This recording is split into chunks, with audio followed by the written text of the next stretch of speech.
একই গ্রামে দুজন কৃষক থাকতো। তারা যার যার পরিবারের সাথে বসবাস করত। আর দুজনেই দিন রাত পরিশ্রম করে নিজেদের ছোট্ট ছোট্ট যেটুকু জমি ছিল তাতে ফসল ফলাতো, যাতে করে তারা তাদের পরিবারের সদস্যদের পেট ভরতে পারে। এবার হঠাৎ একদিন অদ্ভুতভাবেই তাদের দুজনেরই মৃত্যু হয়ে যায়। এবার মারা যাওয়ার পরে যখন তারা ওপরওয়ালার সামনাসামনি হয়, ওপরওয়ালা তাদেরকে জিজ্ঞেস করেন, বল তোদের আগের জীবনে কি কম থেকে গেছে, কি নিয়ে তোদের আফসোস বল, আর সামনের জীবনে পরের জন্মে তোদের কি চাই, কি দেবো এখন লিখে বল। এটা শোনার সাথে সাথেই যে কৃষক প্রথম মারা গেছে সে বলছে, হে ওপরওয়ালা, হে সর্বস্ব, আপনি আমাকে খুবই বাজে জীবন দিয়েছিলেন।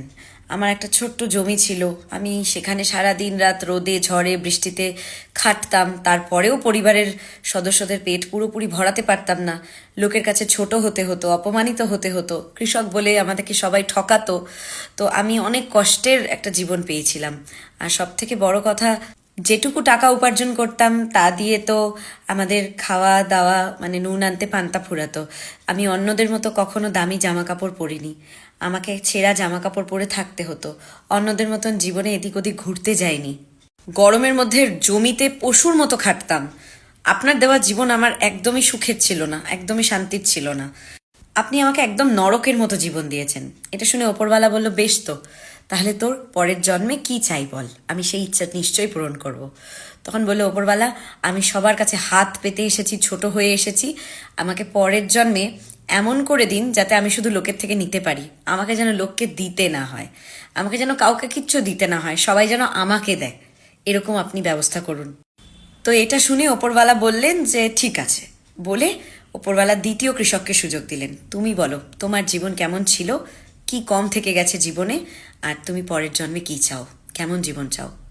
দ্বিতীয় কৃষক ওপরওয়ালার কাছে দুহাত জোর করে বলল, হে ওপরওয়ালা, আপনার আশীর্বাদে আমার সব কিছু ছিল, আপনি আমাকে সব দিয়েছেন, আর তার জন্য মনে প্রাণে আমি আপনাকে ধন্যবাদ জানাই। আমি একটা ভালো পরিবার পেয়েছিলাম, পরিশ্রম করার জন্য এক টুকরো জমি পেয়েছিলাম, আর আমি যতটুকুই রোজগার করতাম না কেন তাতে আমার পরিবারের সদস্যরা কোনোদিন না খেয়ে থাকেনি। আপনার দেওয়া প্রতিটি জিনিসের জন্য আমি সত্যি আপনার কাছে কৃতজ্ঞ। শুধু একটাই আফসোস, একটাই কথা আমাকে তাড়া করে বেড়াচ্ছে, সেটা হলো প্রচুর মানুষজন আমার দরজায় এসে ক্ষুধা তৃষ্ণা নিয়ে ফিরে যেত, আমার তাদেরকে দেওয়ার মতো কোনো সামর্থ্য ছিল না। আমি তাদের খাবার জলটুকু দিতে পারতাম, কিন্তু খাবার মতন কোনো খাদ্য দিতে পারতাম না। এই আফসোসটা কিন্তু আজও এখনো এই মুহূর্তেও আপনার সামনে দাঁড়িয়ে আমার হচ্ছে। তো উপরওয়ালা মুচকি হেসে বলল, বেশ তো, তোর কি চাই বল পরের জন্মে, আমি সেটা দেওয়ার চেষ্টা করব।